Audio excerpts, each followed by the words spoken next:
Okay, I'm just going to say this from the beginning here before the real video starts. Don't judge me. I know it's past the middle of February and I'm just doing the January wrap up, but believe me, I did not know how hard it was going to be to stay on task with this YouTube channel. So help me, y'all. Help me. I'm going to try to do better, but I'm going to do this January wrap up. I did read 6 books, but I could not get all 6 of the reviews in on one. So you're going to get part 1 today. And maybe by the end of the week, I can give you a part 2. Thanks. Bye. Hello and welcome to Book Bliss. Is this your first time tuning into this channel? Please consider subscribing. And if you are returning, welcome back. I am so excited. This is my very first monthly wrap up. So this is my January wrap up. I read 6 books in January. Now let's get started. The Wall of Winnipeg and Me by Mariana Sabata was 672 pages long. The genre is romance. It was my very first book of the year, and I loved every single page of it. So the story begins with Vanessa and Aiden. Vanessa is Aiden's personal assistant.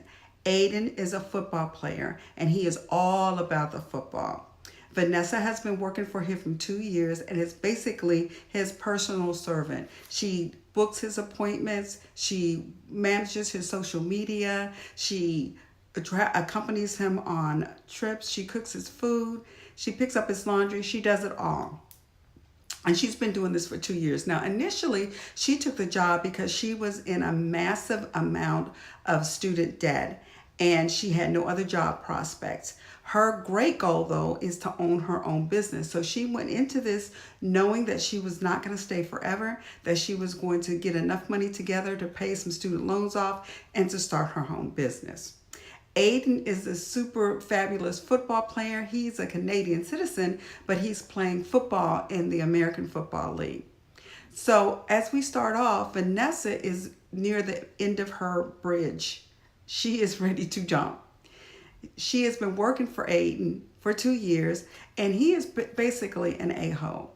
Everything he does, he doesn't consider her. He'll break appointments, and then she'll have to clean up the mess, and she is really just about had it. Well, one last thing happens, and she's done. She just tells him, I quit. She quits on him, and she doesn't do it nicely, and she leaves. 2 weeks later, Aiden is at her door, begging her to come back. And she says, no, I'm not coming back. So he leaves and he comes back again. And this time she comes home and he's sitting on the front steps and he starts berating her and the type of neighborhood she lives in. Now, Vanessa has always lived an impoverished life. She had an abusive alcoholic mother. In fact, she was so bad that her children were taken from her and then returned later. And she had some abusive siblings. So she has been used to living this impoverished life, and this was no big deal for her, this neighborhood that she was in. But he starts berating her about, why do you live in this kind of a neighborhood, and don't I pay you enough, or didn't I pay you enough that you didn't have to live here? And she had to stop him in his tracks. Hold your roll. I don't work for you anymore. So he's reroutes itself, reorients itself, and says, I really want you to come back and work. And she goes, no. Aiden comes back a third time. This time he has a scheme involved. He is a Canadian citizen, as I said, and he's working in the American Football League. But he needs to get his American citizenship so that the team that he's working for won't have leverage over him. So the third time he comes back and he has this scheme involved. He wants to ask Vanessa to marry him strictly as a business proposal.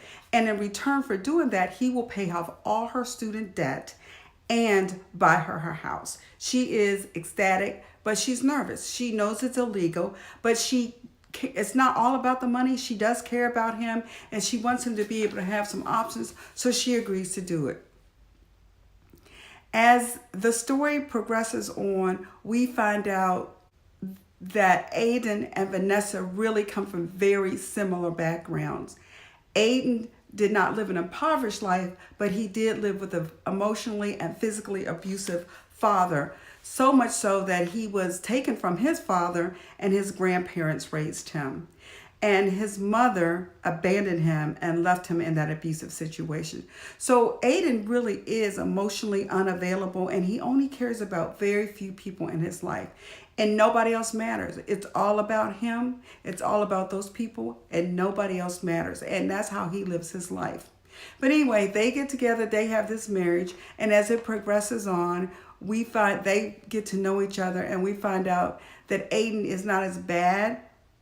Well, he is as bad as we think he is. But what happens is he begins to grow. Vanessa brings out the best in him. We find out a lot of things in the relationship. We find out how Vanessa is involved with her mother now, but how her mother continues to play that heartstring and those emotional traps, those emotional games that she plays with Vanessa. And Aiden steps in and rescues her. The one thing that I would have liked to see the author do was to let us in on some of Aiden's feelings. This book is really told from Vanessa's perspective or point of view. And it is very clear from the beginning that Aiden really did care about Vanessa. He just wasn't able to express that. And it would really have been interesting to hear that point of view from him and some input from him in the book. This book was 672 pages, but for me, it read like a short essay. I loved it. It is a HEA, and you know HEA means no matter how rough the trial goes, they end up together, and they do. I won't get into all of it, but it really is a great book. I enjoyed it. If you like romance, you will love this book. My second book was The Turner House by Angela Flournoy. She's a Black author. This book was 341 pages long, and it really is a family saga. It spans probably 50 years, and it really is told in two perspectives. One, where Francis and Viola Davis begin their relationship and move and migrate to Detroit, and then the current situation as it stands now. So the story opens up with Francis Turner leaving Arkansas to go to Detroit to try to establish a better life for his family. He leaves his wife and newborn son behind as he looks for employment. Once he gets to Detroit, he gets up against some pretty rough obstacles. He kind of loses his way. He starts drinking. He starts chasing after women. He really is a country boy that got caught up in the city life. And so then he has this traumatic event that happens to him in Detroit. It wakes him up and makes him realize that he has left a wife and a son with no communication and no finances for 6 months. He goes back and he begs Viola to take him back, and so that they can live and build this life together. Well, in the meantime, Viola is back in Arkansas trying to live her life, trying to make a living and survive with her son, because Francis is gone and she hasn't heard anything about him.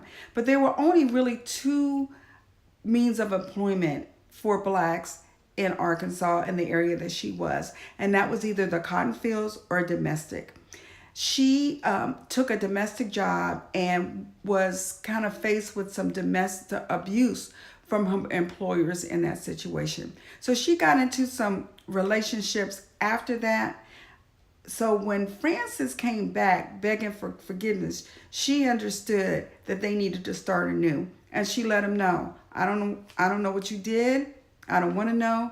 We're starting our life anew. And then we move on into what's happening now. Francis and Viola were able to build a life, buy a home, and they eventually had 13 children. Yes, 13 children. The situation now is we find ourselves that Viola has had a stroke and is no longer able to care for herself. She is living with her oldest son, Cha-Cha, and the family is torn because now they have to figure out what they're going to do about this house. Now, Viola has nothing to do with it. She thinks that she is quite capable of going back eventually and living with her home. But realistically, everyone knows that's not true. So we begin to see and build upon the story of these 13 siblings. There are a couple of siblings that are highlighted, And we begin to realize that this is a functionally dysfunctional family. We meet Cha-Cha, who is the oldest and who really was responsible for helping raise his siblings and really has experienced some trauma that has followed him into his adult life from that experience. We meet Layla, who was one of the younger ones who really remember living in the house and being brought up in the house, and who left and married somebody in the military and experienced a relationship that was filled with domestic violence before she left. She came back home to the Turner house, and then she begins her coping mechanisms, and she gets caught up in an addiction, a gambling addiction. We meet Troy, who is the youngest child who has retired from the military and come back to Detroit. And everything he really does is in competition with Cha-Cha. Cha-Cha was the oldest boy. Troy was the youngest. And he, for some reason, felt like they experienced things differently, felt like that Cha-Cha did some things that he shouldn't have done when they were younger, and he just can't let it go. We meet the matriarch of the family, who was there for everybody until she got ill, and then she felt like nobody was there for her, and she kind of watches her hand of it. So we feel this mesh of brothers and sisters, alignments, one supporting one, some going against the other, and what we see is a family who has tried to cope. They are trying to decide what they're going to do with this house that really needs a lot of work, that is falling down in a neighborhood that has really become run down. And half of them want to keep it because they're emotionally attached. The other half want to sell it. It speaks to family dysfunction and family drama, and yet still family love, because when it all comes down to being said and done, the family are the family, and they're going to be together eventually. We really learn about some of the things that Cha-Cha has experiences that now he carries into his adult life, and really as a result of being responsible for bringing up some of his siblings. It really is a story about family love. It really does talk about the migration of blacks from the South to the inner city, and what they thought they were going to find when they got there to what they ended up finding. I really enjoyed the book, and I really love seeing the dynamics of a big family working. It is a good read. It was a good read. I enjoyed it, and I would recommend it to anyone interested in that genre. Now, my next book was my chosen literary classic, and I chose To Kill a Mockingbird. Now, the reason I chose To Kill a Mockingbird is I live in an area that just recently banned this book from their curriculum because of the racial derogatory language used in the book. This book was written the time period was set in 1933 in Alabama. And of course, during that time period, in that region of the country, one would expect that you would hear some racial derogatory language. So a parent complained about it. They removed it from the curriculum. So it piqued my interest, and I wanted to read it. I went into it with an open mind. I know this is one of those books that has the claim of being a great literary classic, but I had not read this book. Of course, I had heard of Atticus and Scout and Jim Finch and Calpurnia and Jim Robinson, but I had never fully read the book, and I never saw the movie. So I was really open-minded about it. I will say that I thoroughly enjoyed the beginning of the book. And really, the beginning of the book really focuses on the Finch family. Atticus Finch is an attorney. He has 2 young children who his wife died when they were younger. And he has never remarried, and he has these children who he is taking care of, along with his housekeeper, Calpurnia, who is their maid, and she is black, and she really serves as the surrogate mom for them. She displays discipline. She will spank them if they need to be spanked. So she really has served as the surrogate mother and plays a huge role in that family's household.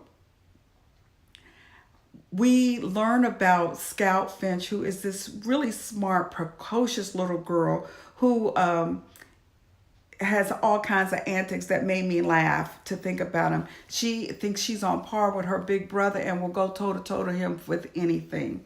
There's a section in the book where she is going to school. She's going to school. It's her first year. She already knows how to read and write, and she gets to school and she has this teacher that does not want her to move ahead of the class. So the teacher tells her, you are not to read anymore. Do not read. Do not write ahead. And she comes home to her dad, Atticus, and says, what does she mean for me not to read? For me not to read is like me not breathing. And I thought that was a great quote. I enjoyed Scout's little temper tantrums, her antics, her reasoning. That part of the book I thoroughly enjoyed. The second half of the book focuses on the trial of a young black man who has been accused of rape by a young white woman. Atticus Finch has been appointed by the court to be his defense attorney. Because of that, the Finch family faced verbal harassment and ostracized by the white community because they believe that no word of a black person, much less a black man, against a white woman should ever be believed. That they really feel like there should be no trial. He should be automatically found guilty and sent to jail. But Atticus doesn't feel that way. He is going to defend him to the best of his ability. And as it comes out, the Finch family face all kinds of harassment. The children are harassed at school. They are called names. They are saying that, he'd rather be in the black community than in the white community. You can imagine the kind of language that was used. So I don't need to use it, but in that time period what type of language was used. At one point, there was a mob that was going to go down to the jail and get Tom Robinson and take him out and take care of things on their own without a trial. And Atticus went down there and was there at the jail and was going to defend him. Well, when the trial finally does come, it is to say the least, it is a spectacle. People have taken off work. They're in the trial. It is just like a big movie set. Somehow, the Finch children, Scout and Jim, go down to the courthouse and they are there and they see their father defending Tom Robinson and his antics and what he does and how he does it. Now, Atticus is a very dignified, low-key kind of man that kind of just slowly builds his case, really tries not to offend this young lady who we know is lying, even as she gets belligerent on the stand with him. When it's all said and done, we all know that Tom is going to be found guilty. That's just goes without saying in that time, in that day and time. But Atticus' son, Jim, has not learned that yet. He is still kind of naive about the ways of justice. And he knows the jurors on the court. And when his father is finished and wrapped up and everything's done, he tells his father, there's no way, you won. You presented it. All the facts are there. There's no way that he can be found guilty. Well, we know he is found guilty. And this crushes Jim because Jim really believed that the people that were on that jury were people that he knew that were moral and upstanding and would do the right thing. And they didn't. So he is crushed. There's a period there where I think that Harper Lee really could have explored that feeling in that young man and how it may have changed him or not. It only talks about him being isolated into himself for a minute because of that, but it never really explores in depth the way it could have and really kind of made a statement at that point. Atticus plans on appealing the conviction, but before he can do that, Tom Robinson is shot while he's in jail. At the time, this book has been had numerous awards, really has been acclaimed to be a literary classic, and maybe in the time it was written, it was. But me reading it in 2019, I didn't get that feeling. Of course, I'm 58, and I just remember some of the harsh racial things that happened then and now researching and happening again. And it didn't feel like that was made such a big statement. Maybe if I had read it 30 years ago, I could see what all the accolades were for it. It was a read that really, I think at the time, that everyone should read, especially in this time. I'm kind of sorry it was banned in this particular school district where I live, because I think that even though the language is hurtful, it is necessary to understand that kind of mentality and thinking back then. Okay, I'm just going to say this from the beginning here before the real video starts. Don't judge me. I know it's past the middle of February and I'm just doing the January wrap up, but believe me, I did not know how hard it was going to be to stay on task with this YouTube channel. So help me, y'all. Help me. I'm going to try to do better, but I'm going to do this January wrap up. I did read 6 books, but I could not get all 6 of the reviews in on one. So you're going to get part 1 today. And maybe by the end of the week, I can give you a part 2. Thanks. Bye. Don't forget to subscribe if you haven't. Thank you for those who did subscribe. And as always, be blessed and read.